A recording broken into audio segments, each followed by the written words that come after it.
Hello my dear beer lovers. और क्या हाल चाल हैं आपके? सब बढ़िया। तो फिर स्टार्ट करते हैं फिर बिना किसी बकवास के। Let's go.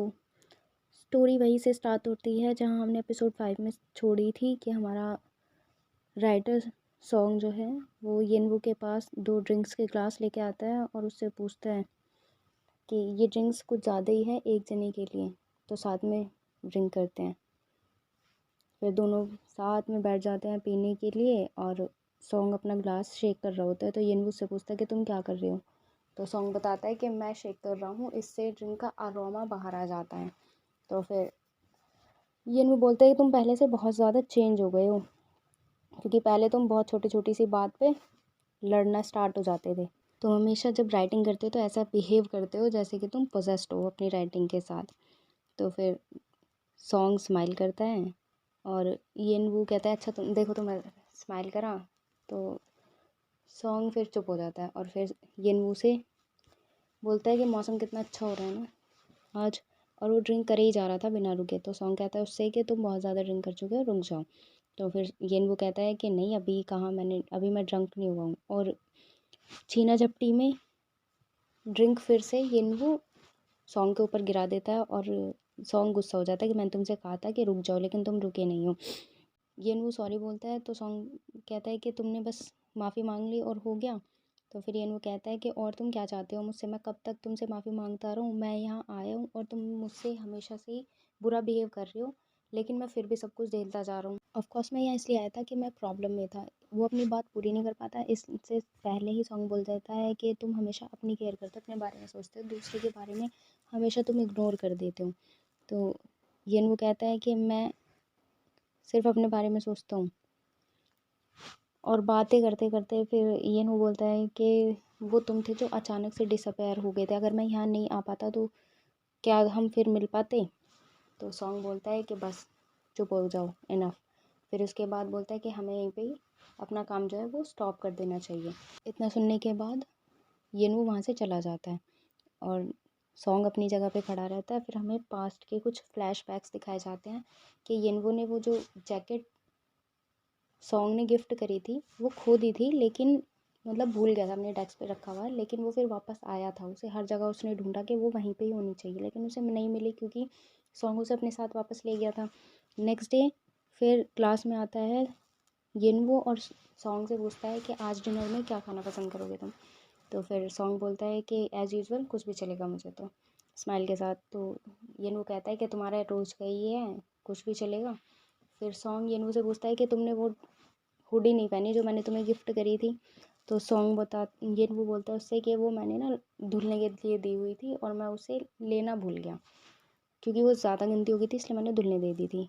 फिर कहानी प्रेजेंट में आ जाती है और येनवू अपनी कार में बैठ के वापस अपनी कंपनी के लिए निकल जाता है। और फिर वहाँ पे हमारा सॉन्ग अकेला रह जाता है अपने घर में और शांति के साथ चलता रहता है। फिर सोचता है येनवू के बारे में और हमें दिखाया जाता है कि येनवू वापस से अपनी कंपनी आ चुका है। सीईओ से आते ही सिर्फ ये कहता है कि मैं वो करूँगा। तो डायरेक्ट सीईओ कहते हैं क्या?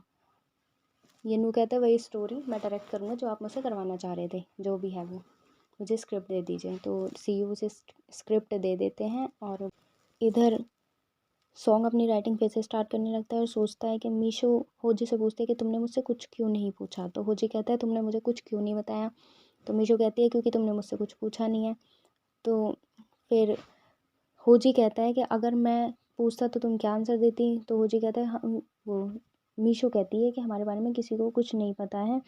तो होजी कहता है कि तुम क्या सोचते हो हमारा रिलेशनशिप क्या है? तो मीशो कुछ रिप्लाई नहीं दे पाती और होजी कहता है कि मुझे तो डर लगता है इसे लव कहने में भी, क्योंकि तुम अगले दिन फिर गायब हो जाओगी। तो फिर सॉन्ग को येनवू की कई बात याद आ जाती है कि अगर मैं कुछ कहूँ तो बात यहीं पे ख़त्म हो जाएगी। फिर सॉन्ग अपनी स्टोरी में लिखता है कि अगले दिन मीशो गायब हो गई है। फिर स्टोरी आ जाती है येनवू के पास, उसके सीईओ आके उसके पास बैठते हैं और उससे पूछते हैं कि तुम ये नहीं करना चाहते थे, फिर यूँ अचानक से तुम इसे क्यों करने के लिए तैयार हो गए हो? तो फिर येनवू कहता है क्योंकि तुम मुझसे वो करवाना चाह रहे थे इसलिए मैं आ गया हूँ।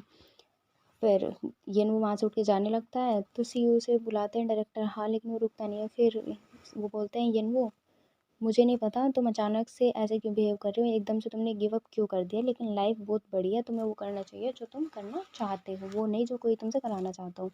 तो येनवू अपनी बेड पे रात को आगे लेटा हुआ है ड्रिंक लेके, और उसके पास फिर एक फ़ोन आता है सॉन्ग के बॉस का, और वो येनवू से पूछते हैं कि तुम्हारे और सॉन्ग के बीच में लड़ाई हुई है क्या, क्या हो गया। तो फिर येनवू कहता है कुछ नहीं, वही पुरानी परेशानी है, और उससे पूछता है क्यों, कुछ गलत हुआ है क्या। तो फिर बॉस बोलते हैं कि कुछ नहीं, अचानक से सॉन्ग ने अपनी स्टोरी का नेक्स्ट पार्ट अपलोड कर दिया है जबकि वो छुट्टी पे चल रहा था। तो फिर वो कहता है कोई नहीं, तुम्हें तो पता ही नहीं है, इतनी रात को तुम्हें परेशान करने के लिए आई एम सॉरी, सो जाओ तुम। और येनवू ये कह के कोई बात नहीं फ़ोन काट देता है। फिर अपना सर पकड़ के वो सोचता है मैं उसे फ़ोन करूँ ना करूँ, करूँ ना करूँ, फिर हिम्मत करके वापस रख देता है। फिर सोचता है करूँ ना करूँ, फिर वो फाइनली फ़ोन मिला ही देता है, और उधर रिंग जा रही होती है और फ़ोन कोई नहीं उठा रहा होता। फिर अचानक से घर में एंट्री होती है सॉन्ग के मैनेजर की, सोजून की। फिर वो देखता है कि फ़ोन बज रहा है और कोई नहीं है। तो फिर वो येनवू को बताता है कि बॉस मिल नहीं रहे हैं, पता नहीं कहाँ चले गए हैं। तो येनवू सारा काम छोड़ के फटाफट आ जाता है नेक्स्ट मॉर्निंग सॉन्ग को ढूंढने के लिए। और फिर ये आपस में बात कर रहे होते हैं कि सॉन्ग कहाँ जा सकता है। येनवू पूछता है कि कोई जगह जहाँ वो जाना पसंद करता हो, तो मैनेजर कहता है नहीं, मुझे नहीं पता। और येनवू पूछता है कि कोई ऐसा इंसान जिससे वो मिलने जाना चाहता हो, तो मैनेजर कहता है कि कोई नहीं है, एक काम करो तुम यहीं पे रुको, वो फ़ोटो खींचने तो जाते हैं साइकिल पे, लेकिन कैमरा भी यहीं है और साइकिल भी यहीं है, मैं उन्हें आसपास जाके देखता हूँ। और इतना बोल के वो चला जाता है। फिर येनवू गेट पे आके पासवर्ड ही नहीं पता उसे, तो सोचता है कि पासवर्ड पूछ लेना चाहिए था। फिर सोचते सोचते क्या हो सकता है, क्या हो सकता है, फिर कहानी फिर से फ्लैशबैक में चली जाती है जहाँ ये दोनों पहले से ही मोबाइल नंबर के अपने एक दूसरे के बर्थ डेट्स को एक्सचेंज करने की बात कर रहे थे। फिर येनवू बोलता है कि इससे हम एक दूसरे के बर्थडे भी नहीं भूलेंगे, लेकिन सॉन्ग ऐसे रिएक्ट करता है कि क्या है तुम्हारा बर्थडे, मुझे तो याद ही नहीं है क्या है। फिर येनवू उसे टीज़ करता है, तो फिर कहता है अच्छा ठीक है ठीक है ठीक है, मुझे याद है, अक्टूबर 12 तुम्हारा बर्थडे है, ठीक है ऑल राइट, मुझे परेशान मत करो तुम। इसके बाद येनवू वही पासवर्ड डालता है और गेट खुल जाता है। येनवू शॉक हो जाता है, फिर अंदर जाके वो इस कमरे से उस कमरे, इस कमरे से उस कमरे, दूसरे कमरे में ढूंढता है कि कहीं ये यहीं पे तो नहीं पड़ा हुआ। आता है, कहीं नहीं मिलता उसे, वो सारे घर में ढूंढने के बाद वो वापस से बाहर आ जाता है। बाहर आके उसे सॉन्ग का लैपटॉप दिखाई देता है, फिर वहाँ जाके सॉरी ड्रिंक दिखाई देती है, दवाइयाँ दिखाई देती हैं टेबल पे किचन में।